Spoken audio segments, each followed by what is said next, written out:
Crews in New York City say they have stabilized the high rise that started buckling this week. That high rise, it is in Midtown, one of the most densely populated parts of the city. Some perspective here on just where the instability in the building is. In the red there is the new addition that's under construction. You can see that.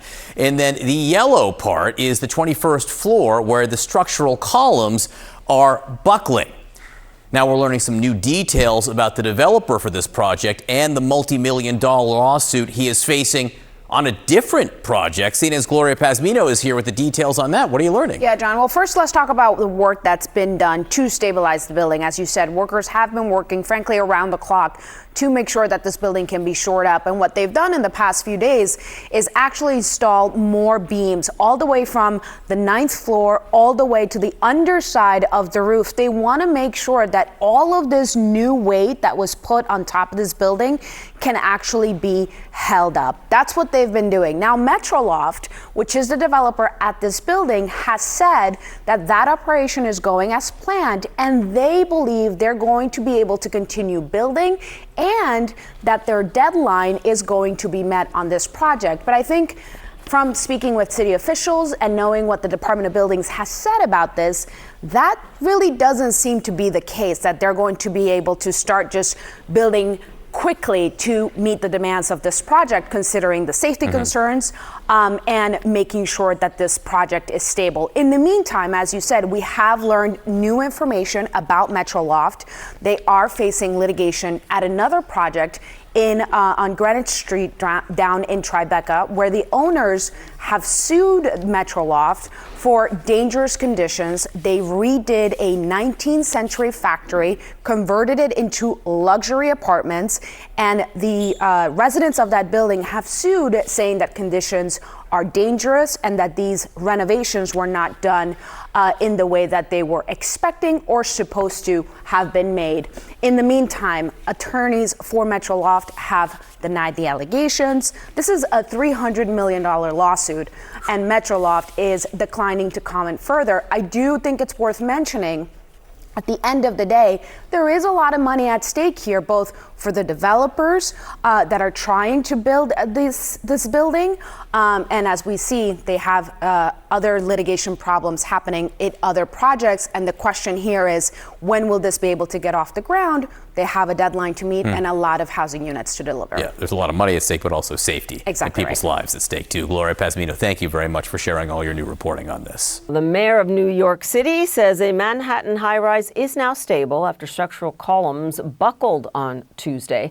Zohran Mamdani says that crews are adding more shoring and beams today, though there's been no additional movement since yesterday morning. The building is being converted from an office space into apartments, and this incident highlights the many challenges this type of renovation can present. CNN business writer Samantha DeLuya joins me now, and you've been writing about this. You point out that office to apartment conversions have surged since the pandemic, and it's definitely a way that you get those desperately needed homes into a city like this.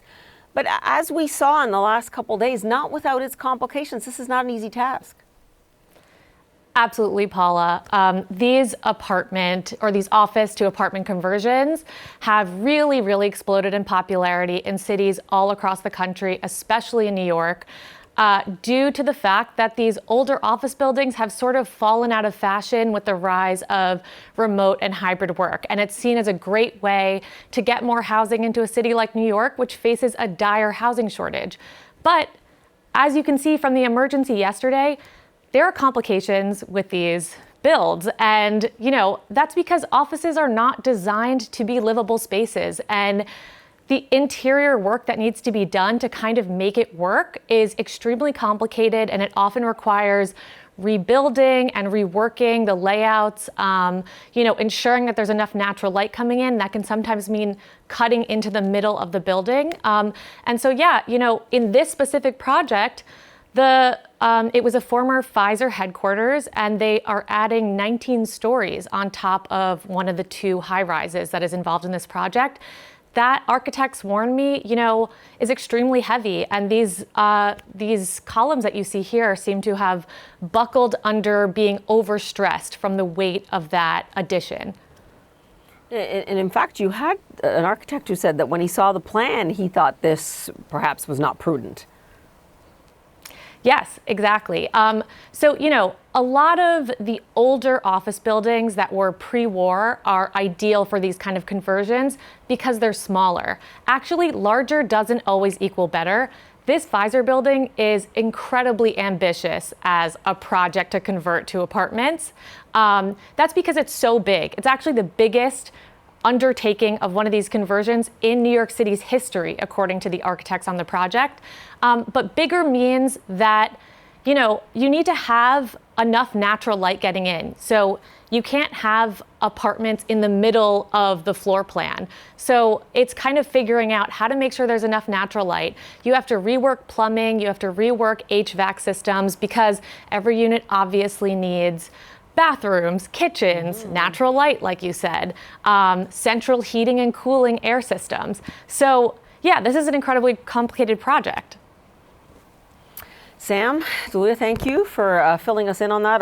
Again, some of these conversions will go on not just in New York City, but all over the United States and beyond. Thanks so much. Appreciate it. Now to New York City, where crews are working to stabilize a high-rise that experienced structural damage during a massive renovation project. Construction workers have installed shoring and beams on several floors to try to reinforce that building. CNN's Omar Jimenez is there.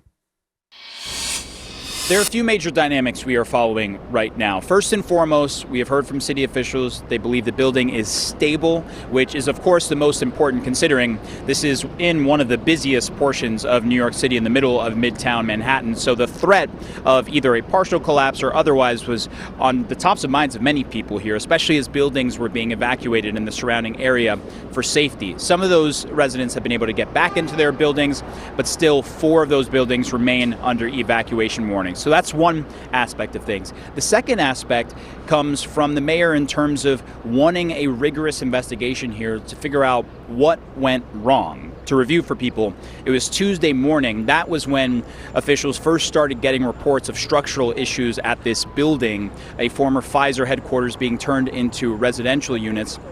That's when we saw some of those images of those bent beams that, of course, prompted so much concern for people, not just in this immediate area, but across the entire city and beyond as well. And so that's when crews, of course, made it a priority to come in and do some of the work that we've seen over the course of today as well, really just trying to emergency stabilize portions, shoring beams, basically getting it to the point where crews can get in there safely and assess on what to do to move forward. Now, we're also hearing from the developer of this building, Metro Loft, who put out a statement pushing back on some of the risk that's been assessed just even by people walking down the street here, saying that this is a localized issue, a situation affecting less than 30 apartments out of over 1,600.